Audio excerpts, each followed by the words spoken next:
And hello, welcome to my next tutorial. In this tutorial we're going to make a Eventpoller. So I created a UML diagram of all the parts I will need for a user interface. Something you might look interesting, or something that might look, familiar, is our fonts, sprite font, TTF font. So we already built that.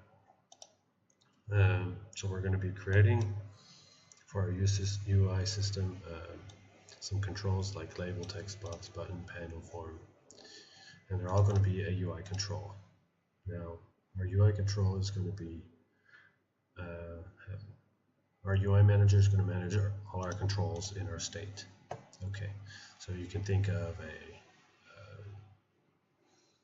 a main menu state and an option state where you go from one to the other. You'll have a UI manager for each state with all the controls registered to it. Now, the UI manager is going to have an Eventpoller, or at least going to be registered to Eventpollers. So the control could have like a event list for mouse over,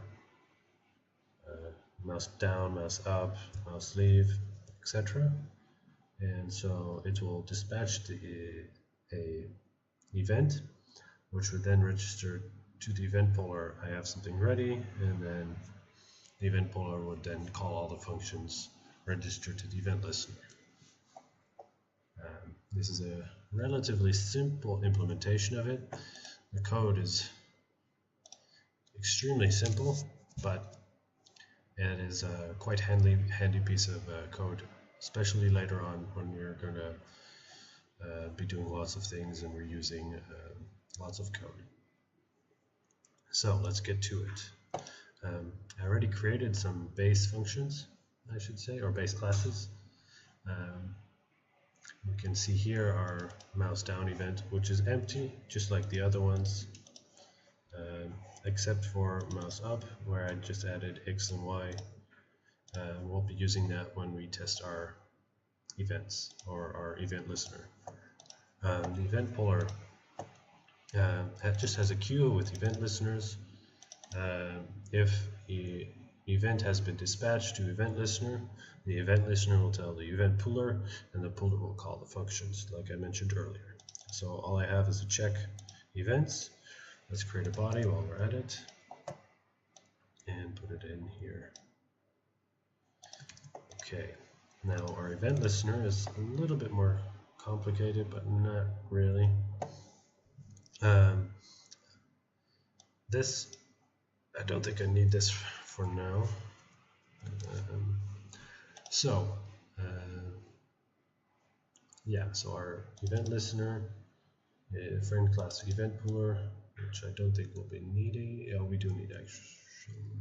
Yes, Eventpoller needs access to this function. But so we have all the functions that are registered to this event listener. We have the actual events that have been dispatched to it.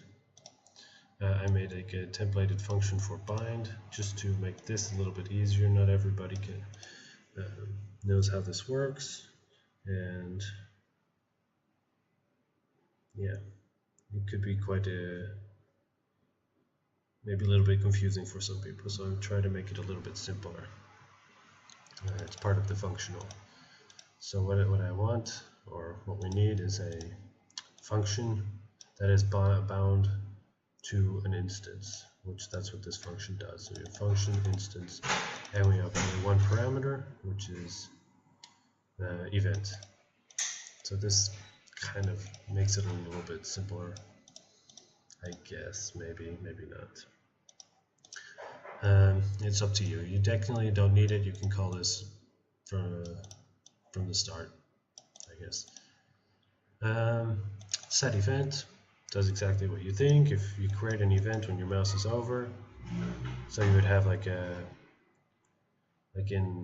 our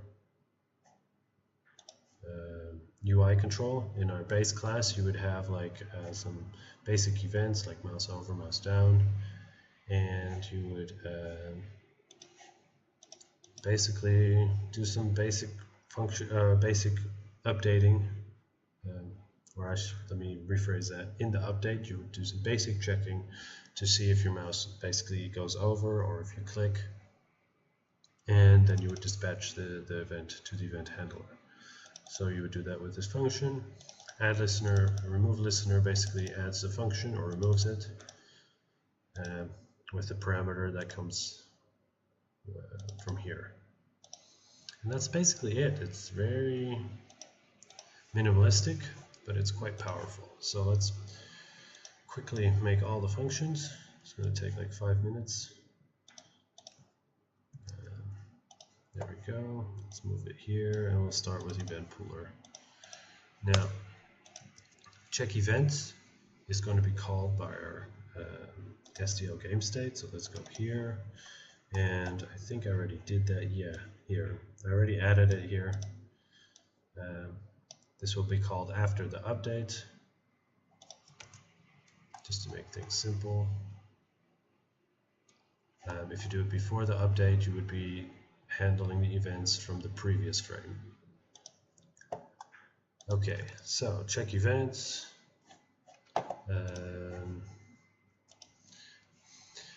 We're going to do a while loop.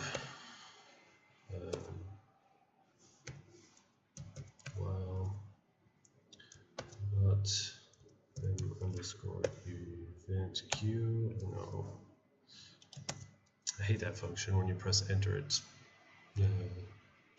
thinks it's done with your, what you call it?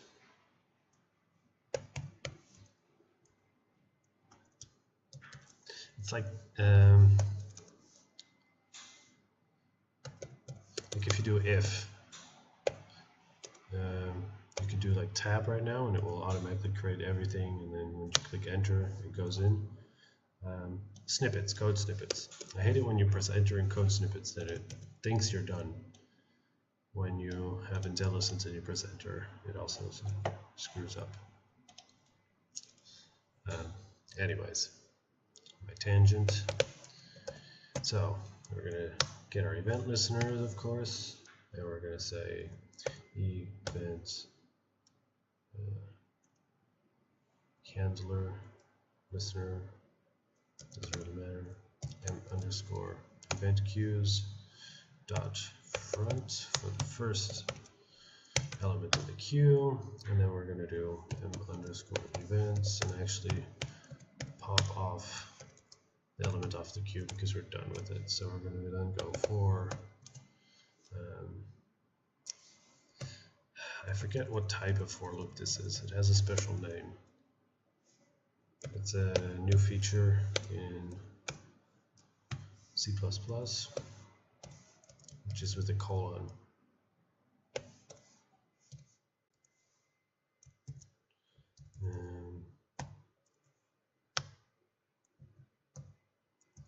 Yeah, for the life of me, I can't remember. Otherwise, I would have told you so you guys could look up what it is. And we're going to cast it to an int. We're going to say evh functions dot size enter, and we're going to do evh, and we're going to do functions for every function. We're going to pass in the function ev. There we go. And then we're going to delete our event because we're done with it. And then after that, once we loop through everything, we're going to delete our events queue in our event listener. There we go. Thinking and writing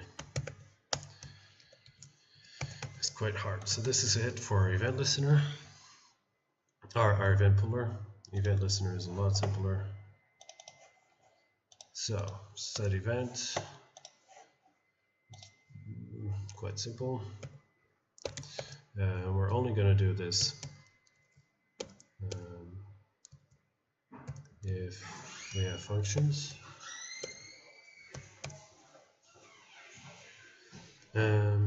Function size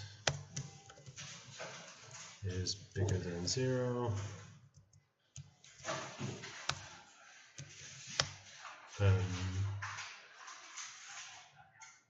Now we're going to say m_events. So what we're going to do is set events, and we're going to push back EV. And we're going to say the Eventpoller. Oh, we're going to have to include it.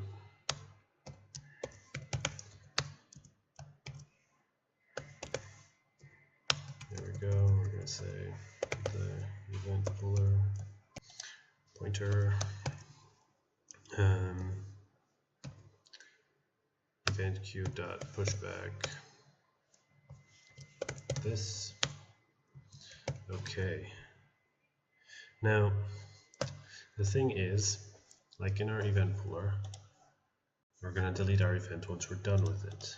Now I don't know if we're going to pass in our event to multiple functions or set events.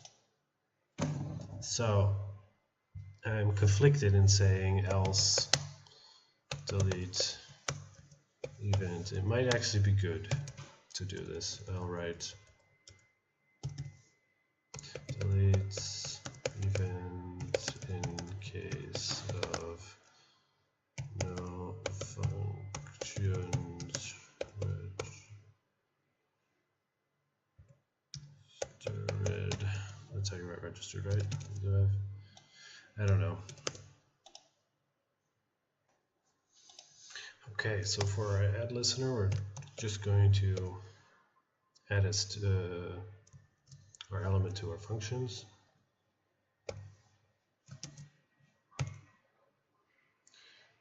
Push back, and we're going to say function. Now the thing is, what you could do is you could do a search in our functions to see if we already registered our function or not, and then ignore it. But I'm just going to not do it and assume that everything's okay. Whoa. There we go. I couldn't type.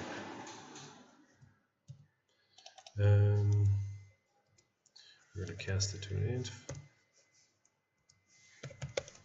just to remove some errors or some warnings. Functions, and we're going to loop through all our functions. Did it again. Dot size. Okay. And here we're going to do if m_functions i.target type equals to our function target type, and then we're just going to do m underscore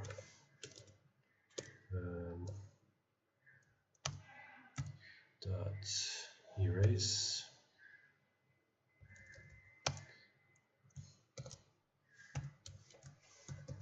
And we're going to say functions dot begin.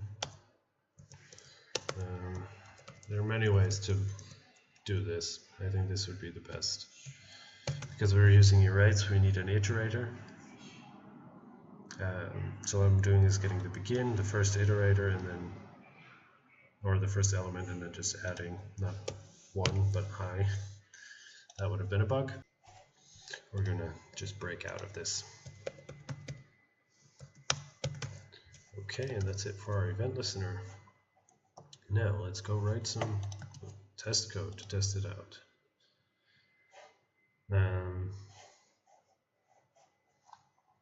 Let's go to our main.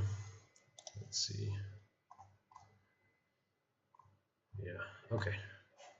So we're going to have to include our Eventpoller our event listener, or our event, I should say, because Eventpoller already does event listener.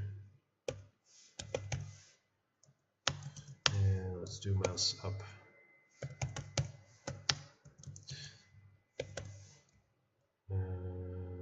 Mouse up, right? Mouse leave, mouse up event. There we go. So what we'll need is our mouse up event. No, we're going to do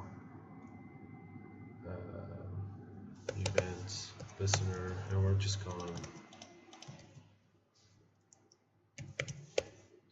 There we go. And we're going to also do vector2 for location. And we're going to say poke. There we go. So what we're going to need to do is we're going to register our event, add listener. Well, let's create our function first, I guess. So void mouse up event. Now we could do on mouse up event. Let's make it nice with capitals. Mouse up event. We're going to take a pointer of I event. EV. Come on. Can't type anymore. Okay, so we're going to take this function and we're going to say, actually, dot bind. We're going to take this one, and we're going to take this one, and we have to add an ampersand and 2 colons. There we go. Event, and we're going to say this, if I can type it. There we go. And with a bracket, there we go. So we bound our function, and in our function, what we're going to do is we're going to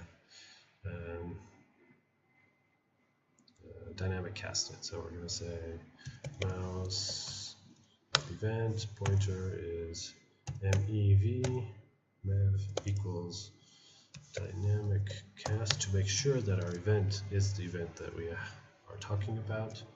If not, we would get like an error. And of course we have to cast it to, or pass in the correct one. There we go. And here we say location dot x equals mev arrow x, and likewise for I.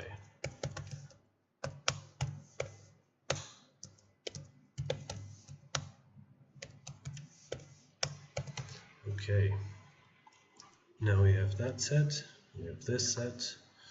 Let's go to our update function, and then here we'll do something simple to generate our events. We'll do like if state dot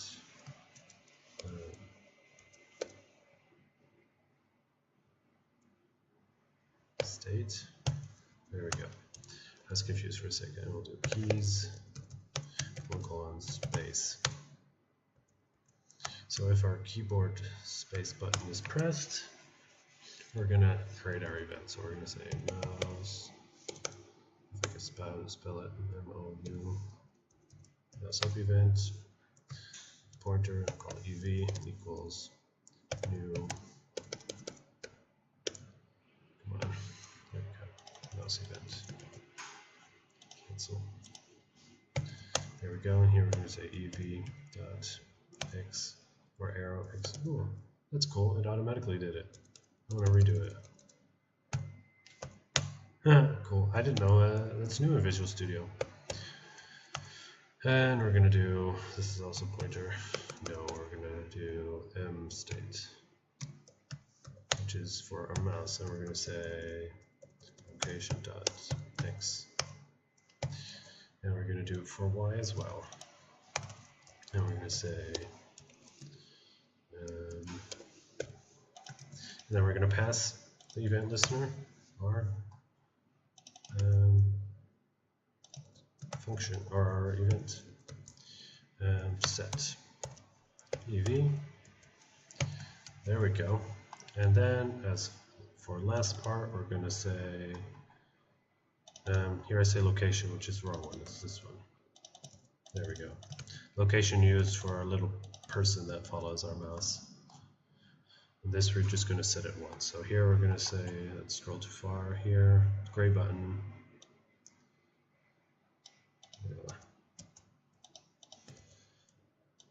So let's see if we did everything correctly. If we run it now,